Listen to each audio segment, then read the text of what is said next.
In the vibrant city of Portland, a 14-year-old named Ethan loved spending his afternoons at a local park, perfecting his basketball skills. The sport was his passion, and he dreamed of joining his high school team someday. He would often spend hours practicing his dribbling, free throws, and jump shots, losing himself in the rhythm of the game. But one afternoon, Ethan came home looking unusually upset.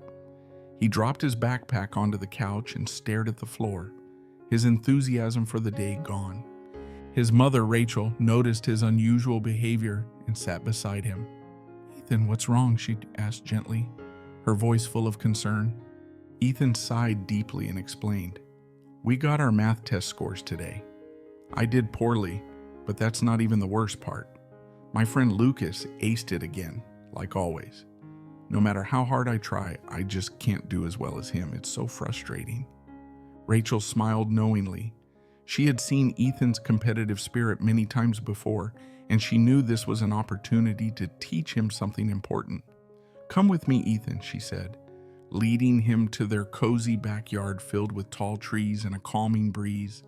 The sun was setting, casting a golden glow over the yard. "I want to share 3 lessons with you. Lessons that will stay with you for life. But to understand them, you'll need to complete a few challenges." Intrigued but still upset, Ethan nodded. "What's the first lesson?" "Tomorrow, I want you to invite Lucas to shoot some hoops with you at the park," Rachel said, her eyes twinkling with a plan. The next day, Ethan approached Lucas at lunch and invited him to play basketball after school.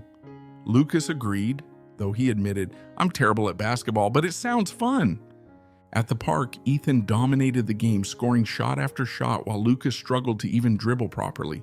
Ethan's confidence grew as he easily outperformed his friend. But he noticed something surprising. Despite his lack of skill, Lucas was laughing and genuinely enjoying himself. By the end, Ethan's team won easily.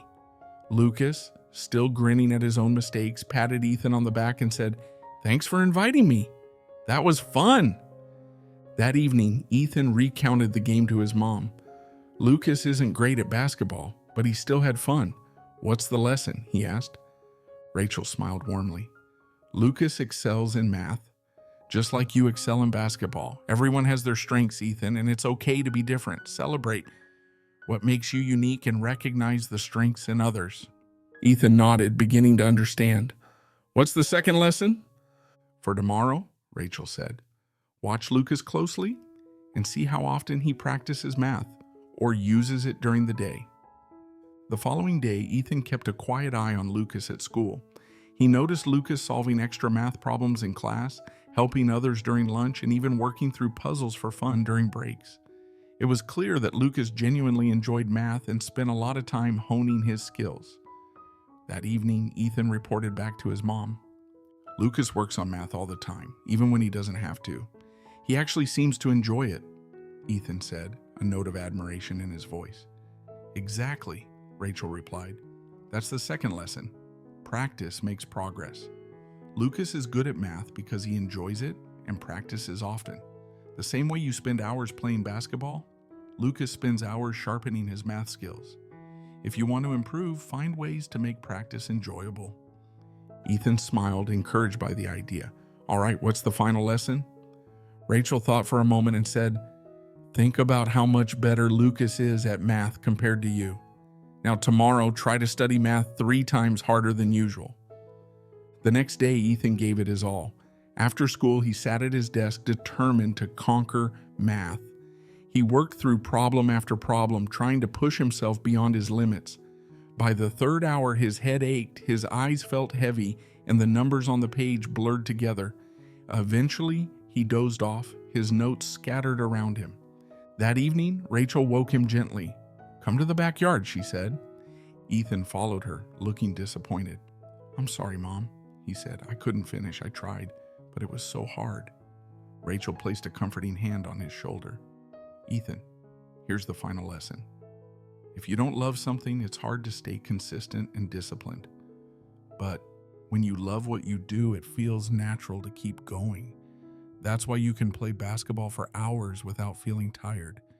To excel in life, either pursue what you love or learn to love what you're doing. Ethan smiled, finally understanding. He realized that everyone's journey is different and that passion and practice are key to success.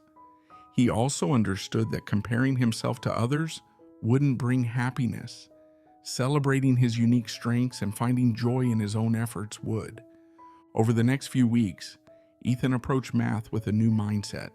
Though it wasn't his favorite subject, he found small ways to enjoy it, challenging himself with puzzles and setting mini goals to celebrate progress.